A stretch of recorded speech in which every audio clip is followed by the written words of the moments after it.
everyone. Welcome to another edition of the Investing Across Borders show. I think we're live on YouTube, LinkedIn, and Facebook in our Facebook group, Canadians in the Trifecta. US. Sorry? A trifecta.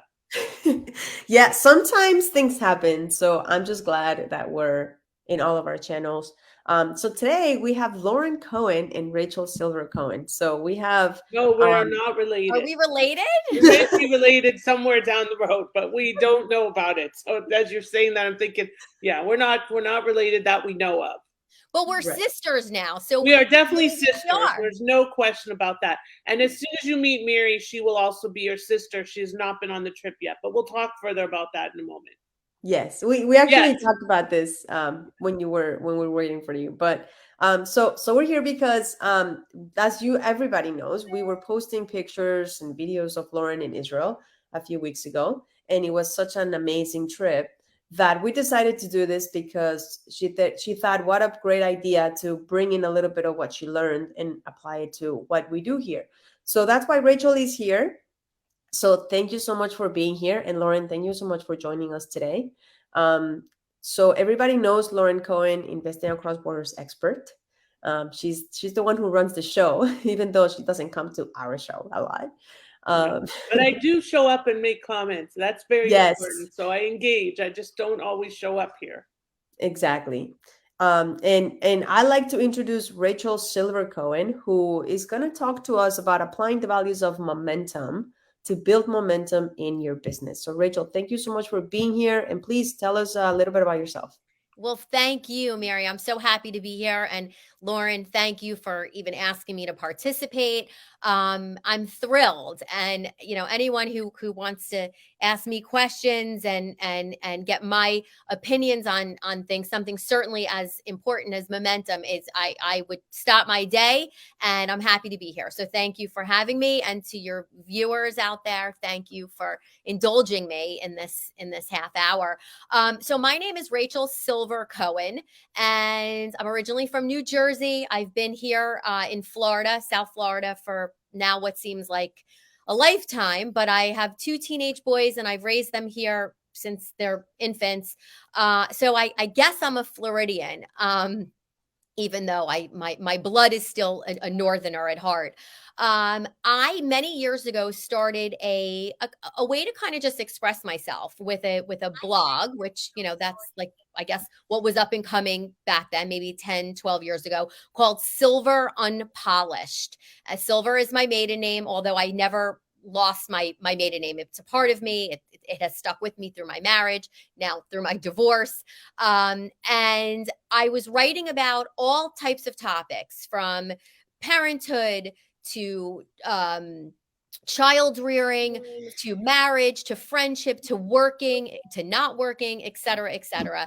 And during COVID, an acquaintance of mine in town who is a PhD therapist had approached me, and we knew each other casually, but we weren't friends. And she had asked me if I wanted to kind of take a leap of faith with her and start a podcast, because she knew that I kind of have no filter, if you will, and I'm unpolished.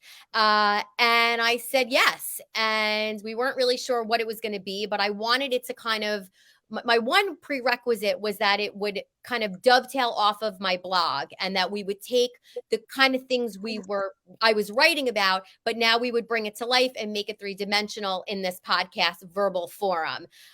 So that is I'm sorry. So the podcast, the blog is Silver Unpolished, and our podcast now, which has really become another baby of ours, is called Unpolished Therapy. You can find our podcast on any of the platforms, whether it be Spotify, Apple, Google, you name it, and even on our website, unpolishedtherapy.com. And we talk about it all. We really do. Certainly, most notably, one of our most recent episodes was about momentum and how amazing the trip was, to bring it full circle back to why we're here in the first place.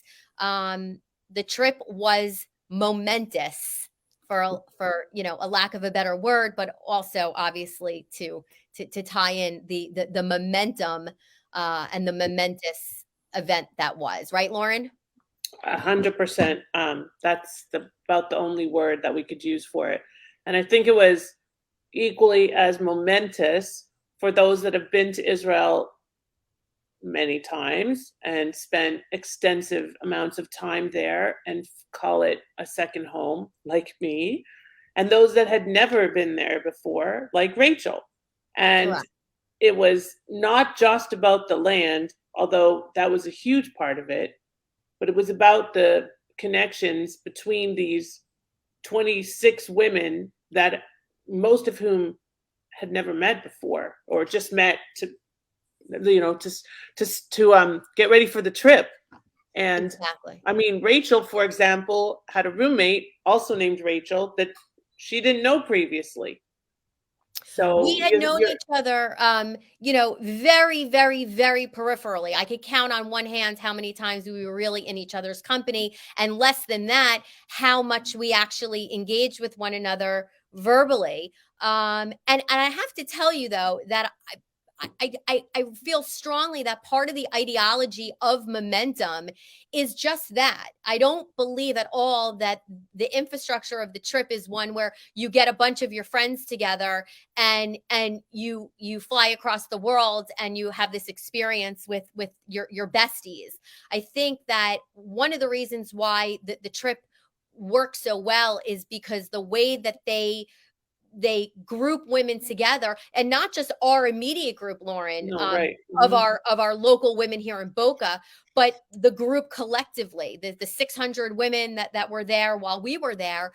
It is about stepping outside of your comfort zone and kind of crossing over into arenas, whether it be a physical crossover, whether it be emotionally and intellectually with people that you may or may not thought that you would have had anything in common with from different parts of the country. And I think that to be able to tie that together is a very big component of the trip and again their ideology, philosophy, and why it does work so well, and why you come home feeling so inspired with this momentous feeling of, wow, that really panned out, and I'm not really sure I thought it would, but boy did it ever. That's Yeah, amazing. That's yeah. You really amazing. don't know what to expect. And I mean, for me, and I think for Rachel as well, since Lori is your colleague that you do the right, Yes. and she had been on the trip before the pandemic, right before, I think. Yep. And so you and many of our friends and colleagues and we know tons and tons of people that have been on the trip before, and I felt like, oh my gosh, I need to go on this trip because I'm like the only one that hasn't been on the trip, right? And they would be wearing the pashminas at all these events, and I would feel like, oh, that whole FOMO, fear of missing out. But here's something that we learned on the trip: JOMO. So what's JOMO, Rachel? Okay, so I love quizzes. So Quizzes. yeah, and before I answer the question, which I do know the answer to, I don't even have to look at my notes.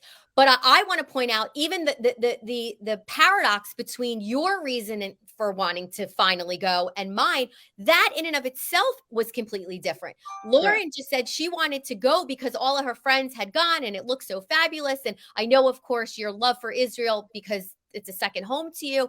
And that all kind of fueled your fire for wanting to go. Me, it was the complete opposite. I had known people who had gone over the course of the last several years, and while they did all come home raving and praising, to no end, you have to go, you have to go. It's still, that wasn't even what finally kind of dangled the carrot enough for me to go. If anything, it made me even more hesitant because the idea of, oh my God, this could really be happening. And I'm going to be with a bunch of women who I don't know. We have nothing in common, or seemingly so. I'm going across the country. I have young kids. The world, Rather, excuse me, the live world. My children, oh my God, they're going to need. And I was coming up with every reason to not go, even though, because I had started studying locally with Shane Zolplatnik, who is our local cohort, and Simone Brody, who I was involved in some of their community work here to enrich our community, I kept saying, "Oh yeah, it's great," trying to kind of pawn it off on other friends. You go, come back and tell me about it. But I still didn't want to go. So, that's a whole separate reason why I finally decided to go. I just didn't want the peer pressure anymore and said, "Okay, fine. If I go, will everyone stop telling me what I'm missing out on, and I'll figure it out for myself." But back to your question. So JOMO, Lauren, one of the things we did learn on this trip, so many of the topics were really, whether it's personal, whether it's in your home, and in this instance, in business, trying to take a negative, let's say, and turn it into a positive. They said it a little bit more eloquently with a paradigm shift. How do we take a problem and turn it into a solution, or what are we learning out of this scenario? So whereas this acronym in the world we live in these days, FOMO, fear of missing out, how do we take that and shift it to, as Lauren just said, JOMO? So the joy of missing out, right? Because we're being present in the moment that we're in right here and now. In the instance with the trip, I think, and Lauren, you might have to help me on this, but I do think it was relative to kind of shutting down, disconnecting with respect to Shabbat in an effort to connect, to recharge, to be in the moment, that all of the issues that we have, whether it is our business and the stack of paperwork, or the stack of clients, or the bills for that matter, or whether it's your family life and your children or your spouse, or just the chaos of life, it'll be there tomorrow. But for right now, for this day, these 25, 26 hours, if you can shut it down, don't fear that you're missing anything. Live in joy in the moment that you're putting it to bed for a little bit, and you're able to regroup and refocus and strengthen for the week to come. Right, Lauren? 100%. Yes. And so let's bring it full circle and back to the business connection and the business momentum. So I think that those of us that have had the opportunity to go on this trip, so let's actually backtrack even further. Let's talk about, what is this trip? So this is a trip that is heavily subsidized by various organizations, including the Ministry of the Diaspora in Israel. It was founded by an amazing Toronto woman named Lori Palatnik, for whom I actually ran speed dating way back in the day at the Village Shul at Eglinton and near Avenue Road, just a little west, in Toronto for a few years. And Adrienne Gold Davis and we've known each other for all those years as well. And so anyway, this Toronto woman was living in DC with her amazing husband, Rabbi Palatnik, and this group of 8 women, or 7 plus Lori, developed this idea to bring moms together. And originally it was actually called, which I didn't know, Birthright for Moms. Mm-hmm. Because I've always said it's like Birthright for Moms, but I didn't know that's what they wanted to call it, but they couldn't because it was a trademark issue and whatever. So it basically is Birthright for Moms. It was originally called Jewish Women's Renaissance Project when it started. And they started taking women on trips to Israel, mostly who were not that connected, to experience Israel. Now, I was not necessarily in the target market, or, neither would Miri be, because she's extremely connected as well. But yet Miri knew last year when they took a small group and I thought I was going, and then it turned out that I wasn't, I was hysterical. And poor Miri was trying to find me a backup plan. Okay. And the beauty of it is that they take these moms away from their families. Okay, that's a beautiful thing. Away from the responsibility and looking after each other in this very, very collegial, communal, Israeli-oriented setting to learn about our heritage and learn about this country. Now, one of the highlights of this trip for me was a place that I had not been, which is the Shimon Peres Center for Peace. But if you remember, the Shimon Peres Center for Peace, even though it's about peace, because Shimon Peres was about, the Arab-Israeli peace and all of this. But this center for it was really a center for innovation, where we learned about amazing Israeli startups. And the most beautiful thing about Israel for me is that it's all about pioneering things and innovation. And the country itself is an innovation. The fact that it even exists is an innovation. The fact that it continues to thrive, that it's known as Startup Nation. Okay, I'm not going to go off on my soapbox because I could be here for hours talking about it. But the reality is that these are the things that people do not understand about this amazing country. And for those of us that are entrepreneurs, running businesses, starting businesses in other countries, Israelis have to do that every single day, because you can't just function in that microcosm of Israel because it's tiny. So you have to think about going across borders, expanding your business across borders. How do you get the momentum and the values that we learned on this trip into your business? Because if you can bring those values in your business, unity without uniformity, not every client's going to be the same, right, Rachel? That's right. That's right. And to your point too, how innovative Israel is, and what comes out of Israel is so unbelievable. You know, we learned about the narrative versus the story. Okay, that globally it seems as though the narrative of the people of Israel is that we're coming from the defense, because seemingly so we were. But look at what we've accomplished, even in the struggle that we faced.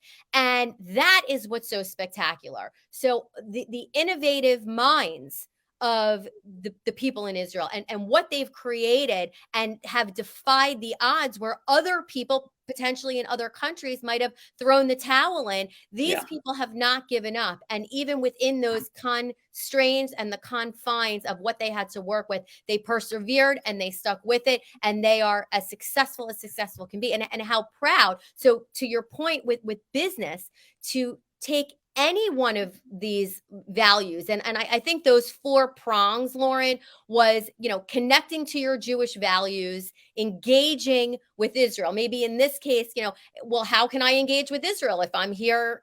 Well, in the conversations that we're having now, in continuing to perpetuate the conversations, to talk about it, to try to educate others without slamming it down their throats, but again, to be united without being uniform. We don't all always have to agree on everything. We will not. But we will not. And if that's what the goal is, I don't want to get too religious, but one of the stories we heard, which I thought was fabulous, if you'll indulge me, and I'm going to try to retell it, was the story about why a mezuzah, why we put a mezuzah up slanted as opposed to any other way. Lauren, I'm quizzing you now. Let's backtrack for a moment.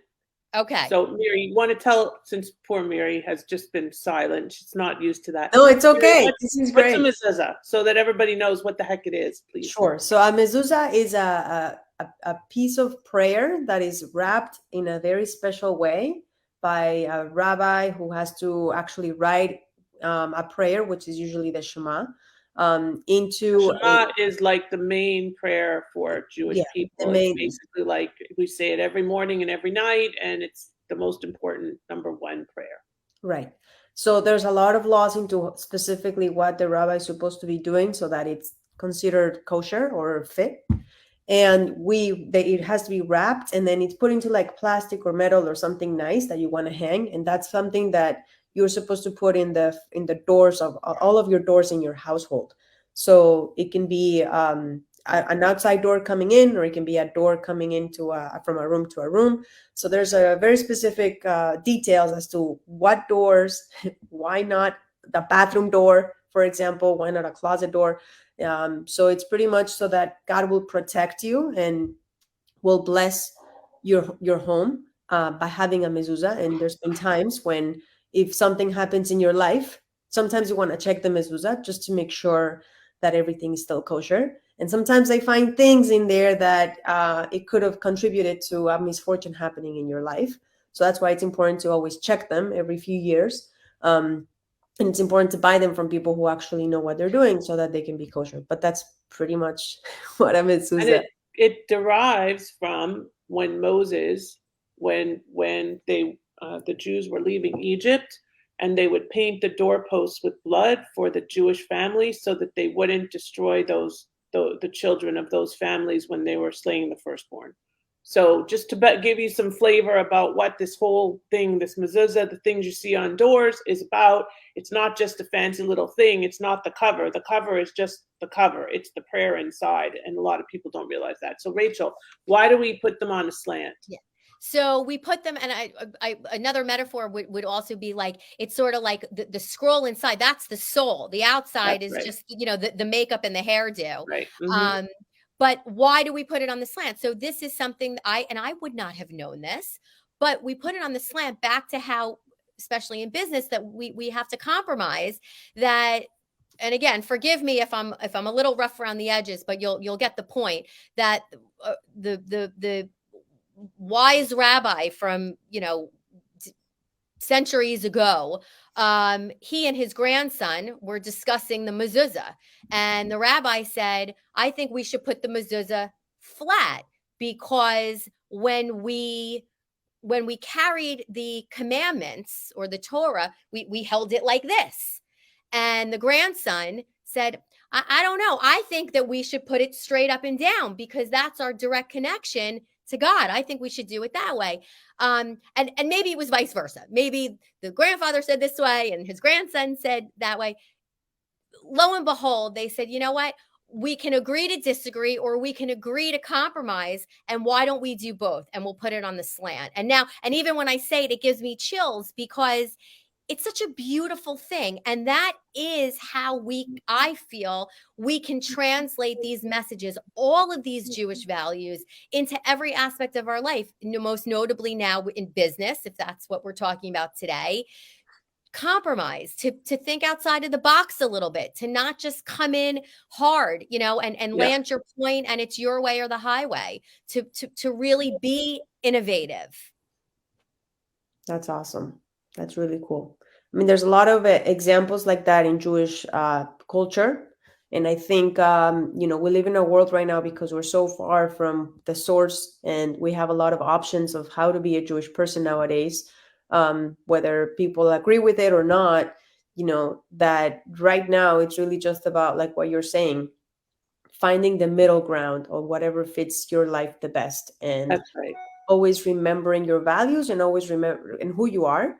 Whether if you're not Jewish, you still have values. So you can bring that to, in your day to day, in your culture, in your religion. A lot of times Jewish, it's about Jewish as a culture, and being Jewish, or being Jewish as a religion. So there's a lot of different conversations that we can talk about that. And it's also in business, who you are as a person, and bringing that momentum to be able to not just be who you are and have those values hidden, but to show them off in your business. To be able to, when people look at you, they know who you are because of your values, but also because of how you are carrying out your business and how you are carrying out yourself every day. So everything is kind of like together, tied together. And I'm sure that, you ladies learned a lot about different metaphors, different examples, just like the mezuzah. And it's not just connecting with obviously your values and everything, but it's connecting with who you are. And that's really comes from the soul. So it's a really, really beautiful metaphor. So we only Lauren, don't you have a I don't know, metaphor or an acronym that we learned that helps in the home, but I think also in business too? Do you remember what that one was we learned? Oh, you're muted. Let me unmute you, Lauren. Oh, Rachel, do you mean think? Yes, I do. Well, you had to remind me what it stood for, but it's just like everything that I think we learned. Think is truth, true, helpful, inspiring thoughts, thinking now, and being kind.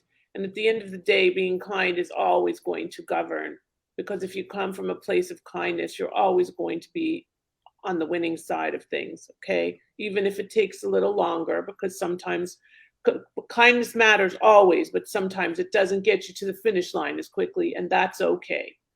But for me, what I found the most valuable, the most the thing that resonated with me the most and continues to resonate with me the most was exactly this dialogue, this interaction, these friendships that we built, that we now do have these sisters that honestly, if Rachel needs me to help with her dog, I'll be there. And when I had to put my dog down last week, I'm telling you, these girls were there for me, and I just met them a month ago. So that's a crazy thing about, and it's also because we're mature, more mature. We're not just looking for casual friends. It's not a casual friendship. This is deep. This is deep. We shared a very deep experience together, and we will always be there for each other. And I had separation anxiety. I still do. I think we all do. But it was just such a wonderful experience. And I know Mary is going to wrap this up in a minute, but I just wanted to say that Rachel, because of who she is, and she's really coming into her own on every single day, more and more. Not a shy person in any way, very outspoken. What was your thing you got on the bracelet? Oh, Mike. My bracelet. Some of the girls on the trip gave everyone a bracelet with a word that was sort of their identifying adjective of the trip, and mine, lovingly, was mic drop, because I kind of ended up being kind of the voice box and kind of tied the string on the package at the end of the trip, I guess, together for everyone, and it was beautiful. Lauren, I don't want to cut you off, but the other thing I think is important to say to your audience about being business people and adults also, we are at a point in our life that, strike when the iron is hot. I know we're all busy, and to your point of business in general, there's never a good time to think, okay, I'm going to put my business over here and I'm going to go to Israel for 10 days, 12 days, whatever the case may be. That's selfish, or I have family, or I have people that are counting on me. The trip really hits in such a way that I would bet that almost everyone would agree with me, and I will mic drop and speak for our group, that the value add of the lessons we learned will grow exponentially than the 10 days of not doing it. And even listening, to your point about think, THINK, what we learned about listening. Are you a subjective listener? Are you an objective listener? Do you listen intuitively? And some of our viewers may be like, wait, what? I listen and that's it. But the way that they really dive in with these lectures, no one's calling you out on anything. If anything, it's a calling in, and it's learning that we can take one thing that you may see this Sharpie pen, and it may look like a pen, it writes like a pen, but you start peeling back the layers, and the pen is so much more than a pen, right? Maybe this is a stupid example, but that's where I feel that talking about courage and how to step outside of your comfort zone, how to interact with other people that you seemingly thought you had nothing in common with, all under the guise of being in a land that has so much culture and our identity, and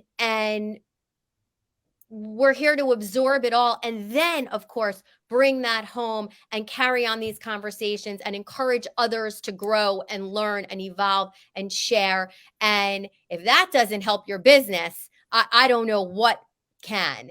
And I say that to tongue in cheek, because how could it not? Yeah, definitely. Yes. So ladies, we only have a few minutes left, but you guys mentioned the word think, but we don't know what that means. Oh, I did. I'm sorry, I did. It's an acronym. Okay. And it's for truth, helpful. So all of your actions should be following these premise. If it's not truthful, helpful, inspirational, acting about now and kind, it's kind of like if you don't have anything good to say, don't say anything at all. It's like that. So always think, and the acronym stands for these things, and we'll put that into the chat.